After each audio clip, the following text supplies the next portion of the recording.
Hello everyone, তো আজকে ছিল একদমই বোরিং ডে। সারা দিন বোরিং হয়েছি। তো দেখি রান্নাঘরে গিয়ে মা কী করছে, সে দেখি মা কিছু একটা রান্না করছে। তো চলো দেখি কি বানাচ্ছে। ও প্রথমে আম কেটে নিয়েছে, তারপরে কড়াইতে তেল দিয়ে তেলটা গরম হয়ে যাওয়ার পর আমটাকে দিয়ে দিল।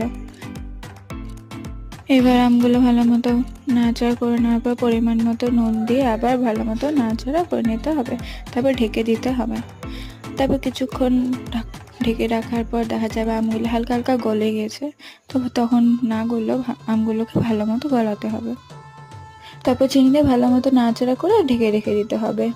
তারপর কিছুক্ষণ পর দেখা যাবে যে একদম গলে যাবে আমটা, মানে পুরো গলে যাবে।